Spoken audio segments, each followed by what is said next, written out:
आदाब नमस्कार, मैं शाहिद उमेर। स्वागत है आप सभी का सियासत टीवी के साउथ इंडिया एक्सप्रेस में। आइए देखते हैं मुख्य समाचार।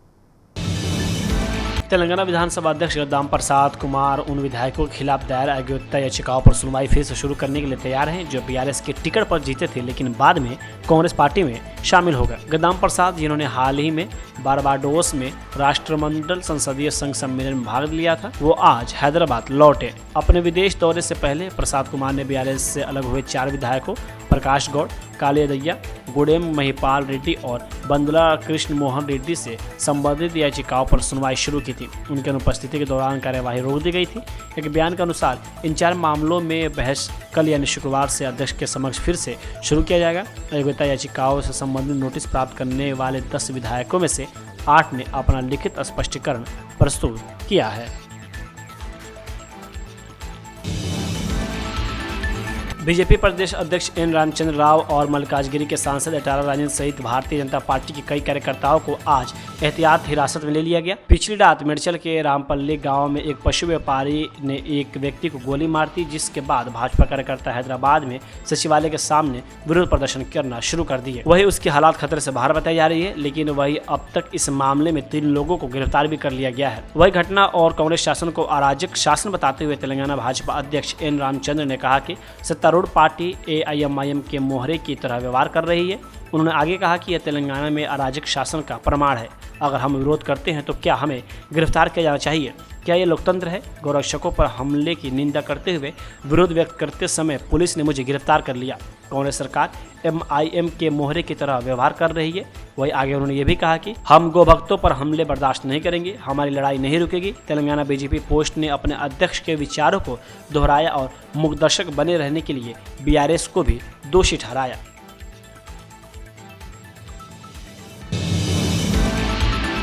HYC के संस्थापक सलमान खान आज BRS के कार्यकारी अध्यक्ष KT रामाराव की उपस्थिति में BRS में शामिल हो गए। इससे पहले जुबली हिल्स उपचुनाव के लिए उनका नामांकन चुनाव आयोग ने खारिज कर दिया था। वही आपको बता दें कि सलमान खान इंडिपेंडेंट उम्मीदवार के तौर पे उन्होंने अपना नॉमिनेशन दर्ज कराया था, लेकिन चुनाव आयोग ने खारिज कर दिया। वही अब देखना होगा कि उनका BRS में शामिल होने के बाद जुबली हिल्स चुनाव पर कोई असर पड़ेगा या नहीं। वही BRS में शामिल होने के बाद सलमान खान ने KTR की तारीफ की कि कांग्रेस हुकूमत 2 साल से हुकूमत कर रही है, 2 साल से गवर्नमेंट चला रही है तेलंगाना रियासत में, मगर अफसोस की बात है ना तो कोई वहाँ पर कोई मुसलमान MLC है, ना तो कोई वहाँ मुसलमान मिनिस्टर है। वहाँ पर मुसलमानों की लीडरशिप को ख़त्म किया जा रहा है हर दिन।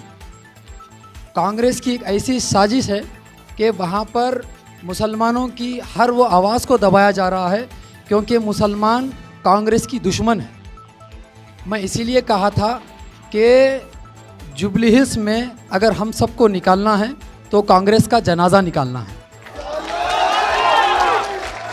मैं इसलिए कहा था क्योंकि कांग्रेस का जनाजा इसलिए निकालना है क्योंकि रेवंत रेड्डी की हुकूमत, आपको जानकर हैरानी होगी कि जब मैं ये अल्फाज बोला कि कांग्रेस का जनाजा निकालना है तो तमाम मिनिस्टर्स, कांग्रेस के तमाम वो बड़े बड़े लोग मेरे घर पर आने के लिए तैयार हो गए और बोलने लग गए कि सलमान भाई आपको क्या होना हम देने तैयार है, सलमान भाई आपको क्या, आपको इख्तियार देने के लिए हम तैयार है। मगर मैं क्या बोला कि 21 तारीख से पहले अगर तुम खबरस्तान दे देते तो हम तुम्हारे पास चलकर आ जाते थे।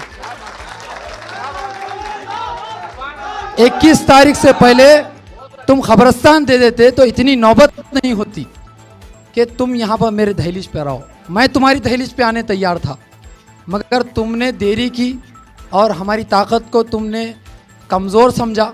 आज मैं एक ऐसी ताकत के साथ हूँ जो सेकुलरिज्म को ज़िंदा रखती है। और जब मैं KTR साहब से मेरी मुलाकात हुई, मैं तहे दिल से मैं KTR साहब का मैं शुक्रिया अदा करता हूँ और उनके लिए मेरे दिल में बहुत जगह बन गई। वो इसीलिए क्योंकि मेरी मुलाकात जब हुई, वो उस मुलाकात में KTR साहब के जो अल्फाज थे मैं आपके सामने बयान कर रहा हूँ। उन्होंने कहा कि सलमान भाई, मुझे एक चीज़ का डर है, मुझे एक चीज़ का डर ये है कि हिंदुस्तान में जो हालात बनते आ रहे हैं वो हालात खुदा ना खास्ता हमारे तेलंगाना में क्यों होना हो जाए। ऐसे हालात, मुझे डर है वो कौन से हालात है कि जहाँ पर एक ही थाली में खाने को बैठे तो उसमें हिंदू भी हो, उसमें मुसलमान भी हो, उसमें सिख भी हो, उसमें ईसाई भी हो। ऐसा माहौल तेलंगाना का होना चाहिए।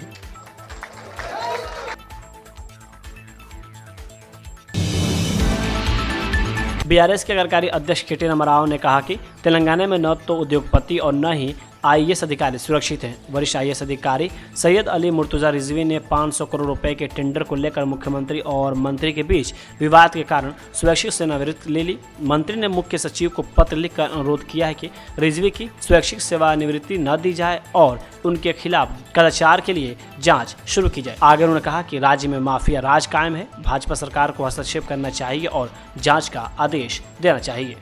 मैं क्या बोलूँ, आज तेलंगाना में हालत ये है कि ना इंडस्ट्रियलिस्ट सेफ हैं, ना आईएएस ऑफिसर भी सेफ हैं। एक सीनियर आईएएस ऑफिसर रिजवी साहब जो ईमानदार ऑफिसर हैं, उनको आज वॉलंटरी रिटायरमेंट लेना पड़ा इस वजह से क्योंकि चीफ मिनिस्टर और मिनिस्टर के बीच में लड़ाई हो गया, कोई टेंडर को लेके 500 करोड़ का, वो दोनों की बात नहीं सुने शायद, तो उनको आज मजबूरन वॉलंटरी रिटायरमेंट लेना पड़ा।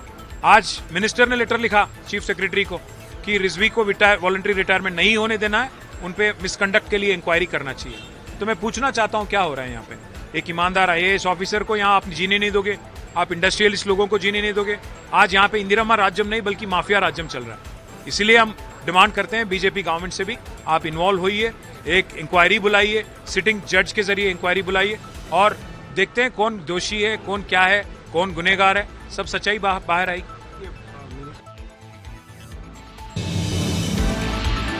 बंगाल की खाड़ी में कम दबाव के प्रभाव के कारण दक्षिण तटीय आंध्र और रायलसीमा के कुछ हिस्सों में भारी बारिश होने के कारण आंध्र प्रदेश के मुख्यमंत्री एन चंद्रबाबू नायडू ने आज दुबई से स्थित समीक्षा की। संयुक्त अरब अमीरात की 3 दिवसीय यात्रा पर गए मुख्यमंत्री ने अधिकारियों से बात की और उन्हें सतर्क रहने का निर्देश दिया। सीएम नायडू ने बारिश से प्रभावित कई जिलों की स्थिति का भी मुख्य सचिव और रियल टाइम गवर्नेंस अधिकारियों से बात की। उन्होंने राज्य मशीनरी को अलर्ट पर रहने और सावधानी बरतने का आदेश दिया। मुख्यमंत्री ने अधिकारियों को प्रभावित क्षेत्रों में एनडीआरएफ और एसडीआरएफ की टीमें भेजने का भी निर्देश दिया। उन्होंने अधिकारियों से जान माल के नुकसान को रोकने के लिए कदम उठाने को कहा। उन्होंने राजस्व, आपदा, पुलिस, सिंचाई, नगर पालिका तथा विद्युत विभाग को समन्वय बनाकर कार्य करने को भी कहा। मुख्यमंत्री ने अधिकारियों से निचले इलाकों से लोगों को सुरक्षित स्थानों पर पहुंचाने को भी कहा।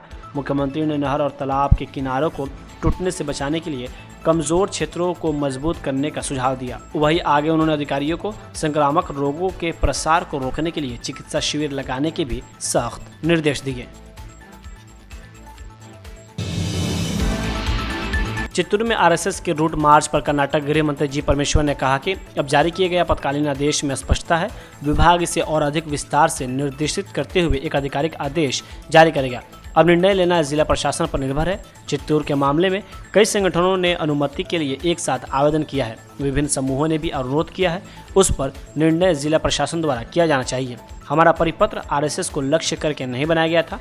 इसमें कहीं भी आरएसएस शब्द है, यह भी कहना सही नहीं है कि हमने इसे आरएसएस के खिलाफ अनावश्यक रूप से जारी किया है। हमने इसे केवल आरएसएस के लिए नहीं बनाया है। हमने यह सुनिश्चित करने के लिए किया है कि कोई संघर्ष न हो और सब कुछ शांतिपूर्ण ढंग से हो। हमने यह निर्णय इस इरादे से लिया है कि सरकारी स्कूल या कॉलेज परिसर ऐसे कार्यक्रमों के किसी को भी नहीं दिया जाना चाहिए। यह दिन सिद्धरामैया के बयान पर कर्नाटक के मंत्री सतीश जारकिहोली ने कहा कि उन्होंने अल्पसंख्यक, पिछड़ा वर्ग और दलित संगठन के नेतृत्व देने की अपील की और इसका मुख्यमंत्री पद से कोई लेना देना नहीं है। जो भी करना होगा वह आलाकमान द्वारा किया जाएगा। ये वो स्टेटमेंट है,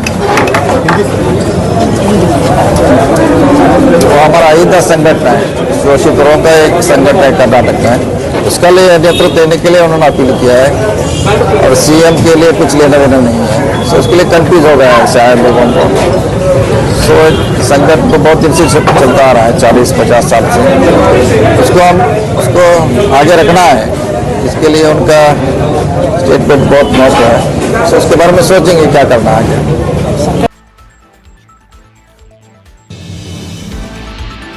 बीजेपी नेता सीटी रवि ने एक बार फिर से कांग्रेस पर हमला बोला है। उन्होंने आरएसएस का समर्थन करते हुए कहा है कि आरएसएस 100 साल पुरानी संस्था है और उसको सिर्फ बदनाम करने की कोशिश की जा रही है। उन्होंने आगे ये भी कहा कि कांग्रेस जानबूझकर मुद्दे भटकाने के लिए ऐसे बात कर रही है।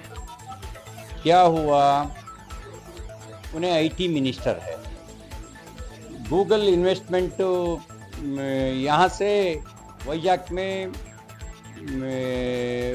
शिफ्ट किया है। उनका विफलता है नहीं है, वो उनका वैफल्य को छुपाने के लिए, इशू डाइवर्ट करने के लिए उन्हें हमेशा कोशिश करता है। आज भी उनका स्टेटमेंट केवल डाइवर्शन के बारे में दिया हुआ स्टेटमेंट है। संघ आज पैदा हुआ है क्या? 100 साल हो चुका है। 100 साल मतलब 4 पीढ़ी, उनका बाप, उनका दादा, परदादा, उसके पहले संघ पैदा हुआ था। आज नहीं, आज उन स्टेटमेंट दे रहा है, मतलब इशू डाइवर्ट करने के लिए।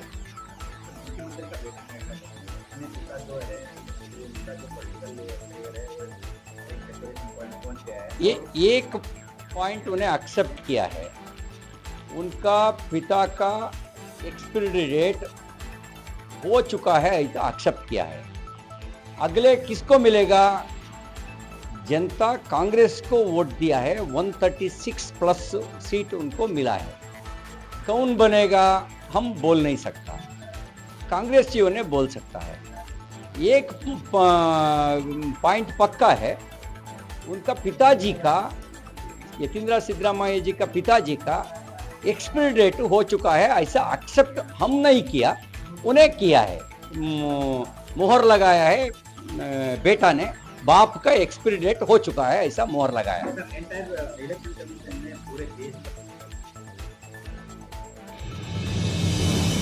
भारत द्वारा रूसी तेल की खरीद पर अमेरिकी राष्ट्रपति डोनाल्ड ट्रंप के बयान पर कांग्रेस सांसद शशि थरूर का बयान सामने आया है। शशि थरूर ने कहा है कि मुझे नहीं लगता कि ट्रंप के लिए भारत के निर्णयों के बारे में घोषणा करना उचित है। मुझे लगता है कि भारत अपने निर्णयों के बारे में घोषणा करेगा।